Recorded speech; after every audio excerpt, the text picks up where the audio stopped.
تو روایت کا ایک مفہوم یہ ہے. روایت کا ایک جدید مفہوم بھی موجود ہے، اس کو ہم کہہ سکتے ہیں ٹریڈیشن ایز ڈسکرسیوٹی. استدلالی مفہوم ہے یہ روایت کا. یعنی روایت کس چیز کا نام ہے؟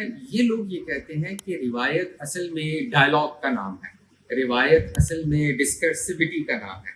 روایت اس چیز کا نام ہے کہ آپ کریٹیکلی چیزوں کو دیکھیں، آپ تنقیدی فریم میں جو بھی ہمیں پاس سے مل رہا ہے، جو بھی ہمارے پاس موجود ہے، پریزنٹ میں جو فکر ہے، جو عمل ہے، جو رویہ ہے، ہمیں ہر وقت کیا کرنا چاہیے؟ اسے ایک تنقیدی نگاہ سے، تنقیدی فکر سے گزارنا چاہیے.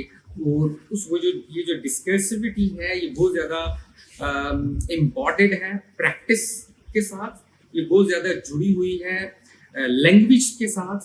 تو ہمارے پاس جو الفاظ ہوتے ہیں اور ہمارے پاس جو پریکٹس جو ہوتی ہے، یہ ہر وقت کیا کرتی ہے؟ روایت کو نکھارتی رہتی ہے، ٹریڈیشن کی تنظیف کرتی رہتی ہے.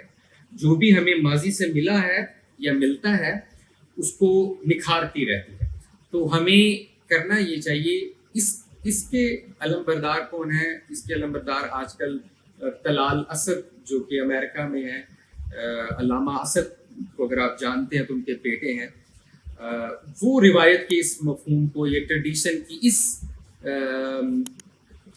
ایکسپلینیشن کو پروموٹ کرتے ہیں. اس کے قائل ہیں کہ ہمیں ٹریڈیشن کا مطلب یہ نہیں ہے کہ آپ جو چیز ماضی سے مل رہی ہے اس کو ایز اٹ از لیں، اس کو ایز اٹ از آگے منتقل کریں، بلکہ ہم ہر وقت ایک خاص کریٹیکل لینس سے چیزوں کو دیکھتے ہیں اور اس سے گزارتے ہوئے، فلٹر کرتے ہوئے ہم اس سے فائدہ حاصل کرتے ہیں اور آگے منتقل کرتے ہیں.